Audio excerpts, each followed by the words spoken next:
자, 지금 분사를 좀 배워보겠습니다. 분사라는 말은 한자어잖아요. 지금 이제 문법 용어는 다 한자인데 나눌 분자를 쓴 거예요.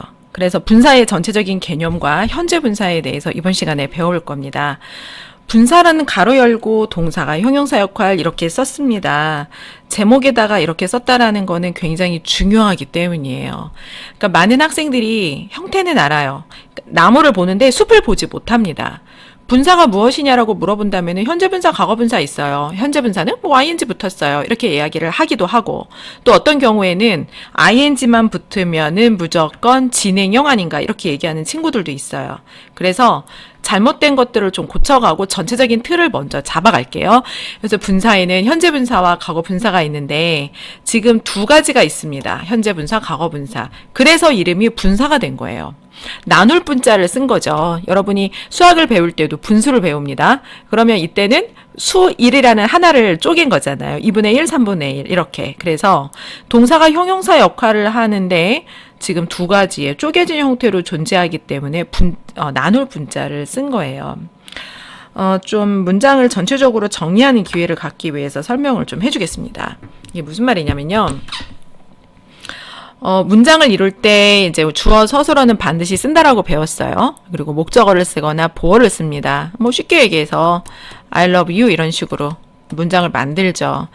그런데 모든 문장이 이렇게 간단하게 되지 않는 것은 수식어가 들어가기 때문이죠.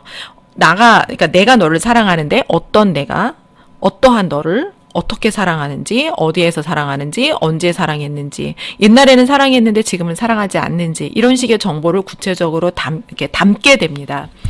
그러면 이것이 주어 자리에 들어가는 거고 이제 주어 자리에는 명사, 그다음에 서술어 자리에는 동사, 그리고 목적어 자리에는 다시 명사 이렇게 들어가는 규칙이 있다라는 것을 배워왔어요.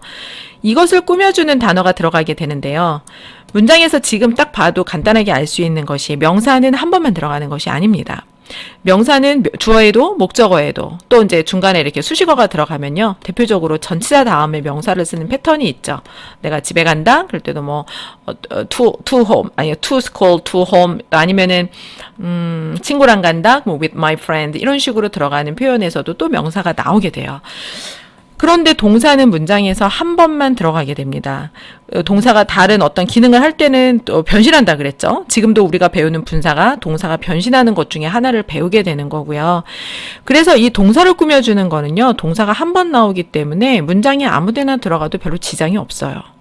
그런데 어떤 문제가 있냐면요. 어떤 문제가 있느냐. 지금 이렇게 명사를 꾸며주는 형용사가 문장의 앞뒤에 들어가게 돼요. 이 경우에도 명사가 있으니까 이 명사를 꾸며주는 것이 이 단어의 앞이나 뒤에 들어가게 됩니다. 그래서 내가 어떤 명사를 꾸며주느냐에 따라서 정확하게 그 명사의 앞뒤에 붙어야 돼요. 그러니까 그러지 않으면 지금 여기에 형용사를 썼는데 이게 아니고 앞에 나와 있는 명사를 꾸며주는 게 아니라 유를 꾸며주는 거야 라고 주장할 수 없잖아요. 그럼 굉장히 헷갈려요. 혼동이 오기 때문에 명사는 무조건 여러 번 오는 관계로 그 명사의 앞이나 뒤에 찰싹 붙어서 뭐라고요, 여러분? 찰싹 붙어서 수식을 해줘야 되는 특성이 있어요. 그래서 우리가 지금 배우게 되는 것이 바로 이 개념입니다. 그래서 여기에 형용사가 들어가게 되는데요. 형용사라고 하는 것은 뭐 너라고 하는 상태가 굉장히 아름다운 너, 뭐 똑똑한 너 이렇게 될 수도 있지만 지금 현재 먹고 있는 너 열심히 먹어서 살이 막 찔 것 같은데 이미 살이 많이 쪄서 포동포동하지만 그래도 난 여전히 너를 사랑해 이런 내용이 될 수도 있습니다. 그래서 이 형용사라고 하는 개념이 원래 태어날 때부터 형용사인 단어들 있죠. 뭐 big이라든지 아니면은 뭐 beautiful, pretty 뭐 이런 표현들도 있지만 지금 열심히 진짜 꾸역꾸역 먹고 있는 이런 의미도 될 수 있어요. 그래서 이렇게 먹고 있다라는 동사에서 먹고 있는 이라는 개념으로 바뀌는 바로 요 부분이 오늘 우리가 배워야 되는 분사의 개념이에요. 이제 알겠죠? 그래서 동사에다가 ing를 붙이고 뭐 하는 이라는 뜻이 된다라는 것. 이것이 이전 파트에서 나오는 동명사랑 다른 거예요. 그래서 eating이라는 표현이 나오면요. 이 eating은 먹고 있는 이라는 뜻도 되지만 동명사로 쓰이면은 먹는 것이라는 뜻도 됩니다. 그래서 이 eating이라는 단어만 보고서는요, 이것이 어떤 기능을 하는지 우리가 전혀 알 수가 없어요. 어떻게 알 수 있냐면요. 문장에서 봐야 돼요. 이 문장이 예를 들어서 먹는 것은 좋아 라는 걸로 볼까요? 먹는 것은 좋아. 먹는 거 좋죠, 여러분. 먹으면 어떻게 되나요? 먹으면 몸에 피가 되고 살이 되고 지금 뭐 다 영양소가 들어가는데요. 그래서 eating. eating is good. 이렇게 들어가면 됩니다. It's good for our health. 그렇죠. 우리 건강에 먹는 것이 굉장히 필수적이고 좋습니다. 그때 이때는 eating은 주어 자리에 들어가는 거예요. 이해가 됐나요? 자, 그런데 두 번째 문장은요. 그게 아니고요. 먹고 있는 돼지가 된다고 생각을 해볼게요. 뭐 돼지는 꿀꿀 먹는 거의 상징이니까 먹고 있는 돼지는 참 귀엽다. 뭐 귀엽게 보면 다 귀엽게 볼 수 있는 거죠. 먹고 있는 돼지가 너무 귀여워요. 새끼 돼지가. 그럴 때 이때의 주어는요. eating pig가 되는데 초점이 eating이 아니라 pig예요. 돼지는 귀여운 거예요, 지금. 그래서 돼지인데 어떤 돼지일까요? 아까 선생님이 설명한 것처럼 이렇게 이해를 돕기 위해 선생님이 이렇게 같은 색으로 좀 표시를 해주자면, 이게 아닌데. eating pig. 먹고 있는 돼지가 되는 겁니다. 그래서 동일하게 eating이라는 표현이 나왔는데, 여기서는 동명사가 되는 거고요. 그리고 여기서는 현재 분사의 개념이 되는 겁니다. 알겠나요? 네, 그리고 나온 김에 하나 더 설명할게요. 이거 머릿속에다 꼭 넣고 좀 주의해서 봐주세요, 여러분. 이거 헷갈리면 안 돼요. 공부를 안 한 학생은 절대 이러지 않는데 공부를 좀 한 학생들에게서 많이 나타나는 것입니다. 자, 돼지를 계속 써보겠습니다. The pig is eating. 자, 그러면 해석은 쉽게 되죠. 개가 지금 뭐 하고 있냐면요. 먹고 있어요. 우리가 많이 알고 있는 진행형이에요. 진행형. 진행형인데 이때 진행형을 친구들이 지금 많이 헷갈리는 게 ing만 나오면 무조건 진행이다 이렇게 설명을 해서 지금 위에 나와 있는 동명사도 진행으로 보는 경우가 있거든요. 그래서 이때도 현재 분사입니다. 그러니까 같이 현재 분사로 사용이 된 거예요. 그래서 이 동사가 형용사로 바뀐다라는 것은 앞에서 명사를 꾸며주는 것도 되지만 이렇게 뒤에서 우리가 알고 있는 진행의 형태로 진행형 또는 진행상이라고 표현을 합니다. 쓸 수 있다라는 거 기억을 해 두세요. 다시 본문 돌아가겠습니다. 그래서 명사를 꾸며주는 역할을 합니다. 명사를 꾸며주는 역할. 그러면 명사로 완전히 동사가 완전히 명사로 바뀐 방금 봤던 문장에 동명사가 있는 것처럼 동사도 완전히 형용사화 되는데요. 모양이 이번에는 두 개로 바뀌어집니다. 그래서 지금 과거분사는 아직 설명을 안 했어요. 그래서 분사라고 표현을 하게 돼요. 자, 이 동사가 과거분사와 현재분사가 나뉘는 것은 아주 간단해요. 머릿속으로 개념을 좀 설명을 해볼게요. 뭐뭐하게 만들다라는 타동사를 꼭 기억을 해두세요. 오죽 중요하면 선생님이 여기다가도 표시를 해줬습니다. 타동사. 그리고 뭐뭐하는, 뭐뭐당하는 이라는 해석까지 써주게 됐습니다. 타동사라는 거는 다른 게 필요한 거고요. 다른 대상이 있어야지만 그 행동을 할 수 있는 동사를 말합니다. 그리고 그 다른 대상의 입장에서 변화가 일어나게 되는 것이 타동사예요. 쉽게 얘기를 해볼게요. 선생님이 지금 여기 있는 창문을 깨트렸어요. 이게 창문이라고 하면 지금 창문이 어떤 상태가 됐냐면요. 이렇게 창문이 없게 해서 파편만 남았습니다. 그래서 주어가 어떤 동작을 했고 이 목적어의 결과가 이렇게 나오도록 동작을 했을 때 어떤 목적어의 변화가 일어나죠. 이런 비포와 애프터의 변화를 가져오는 동사들이 바로 타동사예요. 그리고 VT라고 약자로 우리가 사용하게 됩니다. 그러면 이 그 유리몬의 입장에서는 지금 깨어지게 된 거죠. 그렇기 때문에 주어의 상태를 설명하는 것을 ing를 붙이고요. 목적어의 입장에서 당하게 된 것을 ed를 붙이게 돼요. 그래서 주어의 입장과 목적어의 입장, 주어의 상태와 목적어의 상태를 둘 다 표현해 줘야 되기 때문에 분사가 된 거예요. 그래서 하나의 형용사가 존재하는 게 아니라 ing와 ed의 형태가 존재하게 된 겁니다. 이해 아주 쉽죠? 자, 그러면 amaze라는 단어를 볼까요? amaze가 이제 뭐 눈에 보이는 동사는 아니죠. 놀라게 하다예요. 여러분 이거를 놀라다라고 이해하면 절대 안 돼요. 놀라게 하는 겁니다. 자, 그래서 사람으로 우리가 좀 그림을 그려볼까요? 선생님이 여러분을 놀라게 했어요. 놀라게 할 수 있는 방법은 굉장히 많습니다. 숙제를 2박 3일 하도록 내주거나 단어 테스트를 500개, 600개 되면 놀라게 되겠죠? 이거예요. 선생님이 혼자 깜짝 놀라는 게 아니라 어떤 행동을 했어요. 지금 선생님이 어떤 행동을 했죠? 지금 이 동작은 테스트 600개 한번 해봅시다. 테스트 600개 하면 1시간 걸리거든요. 테스트 600개를 내주는 동작을 했어요. 그랬더니 여러분 놀라 자빠지게 생겼죠, 지금. 지금 정신을 못 차려. 지금 다른 학원 갈까, 지금. 이러면 안 되는데. 안 되겠다. 내가 여기 더 이상 못 견디겠다. 지금 이런 고민이 지금 머릿속에 5만 가지 생각이 드는 상황이라고 생각을 해볼게요. 여러분 가지 마세요. 자, 이렇게 됐는데, 지금 어떤 상태를 설명해야 돼요. 그러면 이제 듣는 사람이 너무 궁금하죠. 지금 선생님의 상태를 설명하는 거야? 학생들의 상태를 설명하는 거야? 그렇기 때문에 두 가지를 다 설명해 주는 거예요. 자, 선생님은 놀라게 하는 선생님. 자, 그리고 놀라게 된 학생이 되겠죠. 자, 이렇게 말을 한번 만들어 볼까요? 이거 다 만들어 주세요, 여러분. 지금 시간이 없어서 몇 개만 해볼게요. 그래서 노트 다 적어보게 하면은 굉장히 재미있는 거 많이 나와요. 실제로 기억하는 예를 보면은 나를 지루하게 하는 역사 선생님 이렇게 아이들이 써요. 그리고 지루하게 된 나. 자, 그리고 나를 신나게 하는 게임. 너무 신나게 하죠? 신나게 된 나. 이렇게 보면 되죠. 나를 피곤하게 하는 영어 선생님이죠. 피곤하게는 합니다. 피곤하게는 하는데 그래서 피곤하게 된 학생이 될 수는 있어요. 그런데 실력은 올려줍니다. 여러분 믿고 따라오세요. 나를 좌절시키는 여자친구라고 해볼까요? 너를 더 이상 못 만나겠어. 이렇게 오늘 이별을 선고했다고 해보면 좌절된 나. 아이고 이거 자꾸 나가 돼서. 자, 나를 만족시키는 성적. 너무 좋네요. 나를 만족시키는 성적, 만족된 나가 될 수도 있지만 엄마 한번 해볼까요? 성적이 좋으면 만족되는 것은 엄마예요. 여러분 공부 잘하면 엄마 아빠가 제일 좋아합니다. 열심히 하세요. 자, 그렇게 해서 이런 식의 관계가 되죠. 여러분 제일 중요한 거 이거 외우려고 하지 말고요.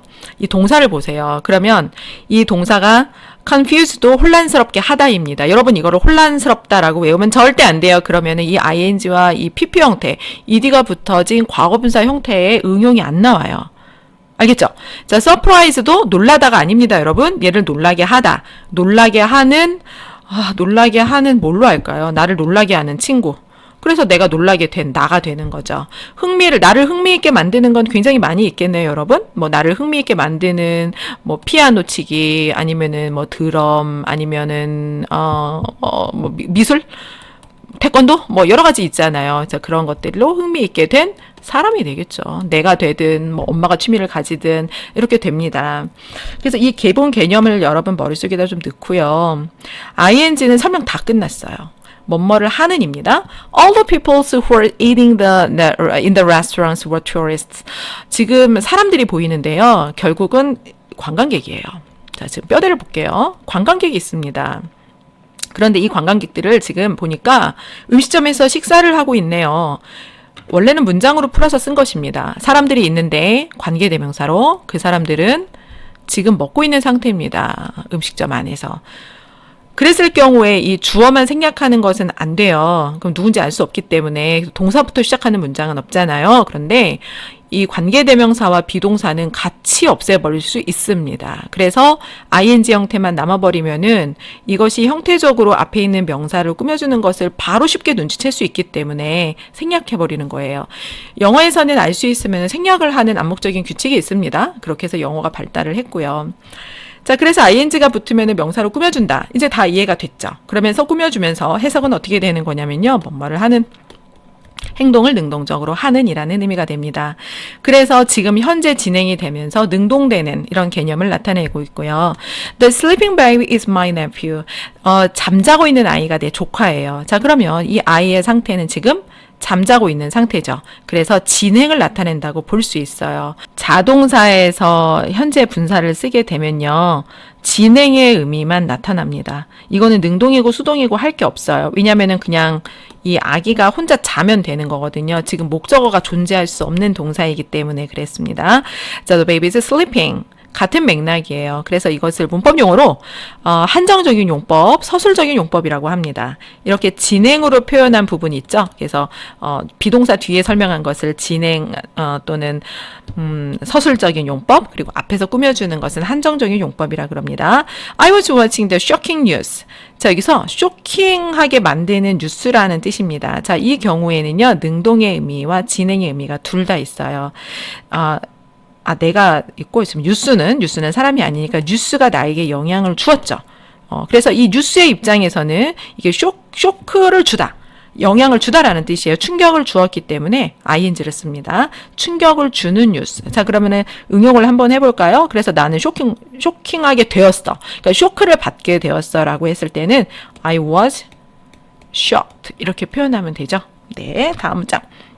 The news was shocking. 같은 맥락이에요. 자, 그래서 ing가 붙은 의미를 좀 알게 되었고요. 한정적인 용법과 서술적인 용법 둘 다 사용된다라는 거 예문 한번 읽으면 돼요. 이거 어렵지 않고요. 중요한 것은 뭐 슬리핑 베이비 같은 경우에는 이제 슬리핑 백하고 구분해야 되거든요. 그래서 현재 분사와 동명사로 사용되는 것을 구분해야 되는 경우가 있어요. 그거는 나중에 좀 설명을 하겠습니다. 그런데 간단하게 보면요. 2번 설명 들으면 기억이 잘 남기 때문에 슬리핑 백은 잠자고 있는 가방은 아니죠. 그래서 이때는 잠자기를 위한 가방. 그랬을 때는 동명사라고 봐요. 그런데 슬리핑 베이비는 아이의 상태가 지금 잠자고 있는 상태죠. 그러니까 같은 상태죠. 그랬을 때 뭐뭇을 하는 이라는 개념으로 볼 수 있다면은 이것은 현재 분사 형용사로 봅니다. 기억하고 넘어가세요.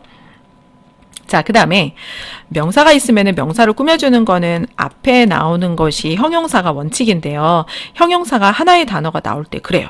2단어 이상으로 구나 절의 형태로 올 때는 뒤로 들어갑니다. 즉 우리나라 말로 할 때는요. 책상 위에서 춤추는 6명의 학생 이렇게 앞에서 꾸며주는 전치수식 언어거든요. 그런데 영어에서는 지금 보면은 뒤에서 dancing on the desks가 뒤에 있고 스튜던트가 앞에 있죠. 그래서 꾸며주는 표현이 뒤에 들어가는 후치 수식입니다. 우리나라 말은 전치 수식이라 그래요. 그래서 지금 학생이 꾸밈을 받는 것이 여기에 있고요. 그 다음에 꾸며주는 표현은 이렇게 들어가는 형태의 차이를 기억해 두세요. 그 다음에 with a big eagle flying above us. 자, 이 경우에는요, 뭐, 꾸며준다라기보다는 좀 해석의 구분을 해줘야 되는 게, 우리 위에서 날고 있는 이글, 이렇게 보지 마시고요. 오형식 문장이거든요. 그래서 우리는 보았다, 이글이 날고 있는 것을, 이렇게 해석을 해주면 됩니다. 다음 파트에서, 그러니까는, 이후에 분사 구문이라는 걸 배울 거예요, 여러분. 분사랑 분사 구문, 헷갈리지 말라고 설명을 적어 놨는데요. 분사 구문은 부사 역할을 하는 거예요. 지금은 다 형용사죠. 즉, 형용사라고 하는 것은 명사를 꾸며주는 겁니다. 여러분, 명사를 이렇게 꾸며주는 건데요. 이 부사는요, 문장 전체를 꾸며줘요. 문장을 수식해주는 경우거든요. 그래서 분사라는 것과 분사 구문은 다른 개념으로 기억을 해두세요. 그래서 지금 여기 보면은 she is in the kitchen. 그녀가 주방에 있는데 커피를 만들면서 즉 동시에 하는 동작을 나타내면서 동사를 꾸며주는 거예요. 커피를 만드는 키친이 아니에요, 여러분. 그렇죠. 이게 만약에 형용사면은 커피를 만드는 키친이라고 될 수 있는데 부엌이 주방이 커피를 만들 수는 없잖아요. 사람이 만드는 것이기 때문에 커피를 만들면서 그녀가 있었다. 이런 개념으로 봐야죠. 그래서 메이킹이라고 하는 형태는 똑같지만 이것이 위치하고 있는 자리와 그 다음에 이제 해석을 했을 때의 적합성에 따라서 여러분이 감각적으로 잘 받아들일 수 있도록 훈련을 좀 하면 됩니다. 다음 시간에는 과거문사를 해보겠습니다.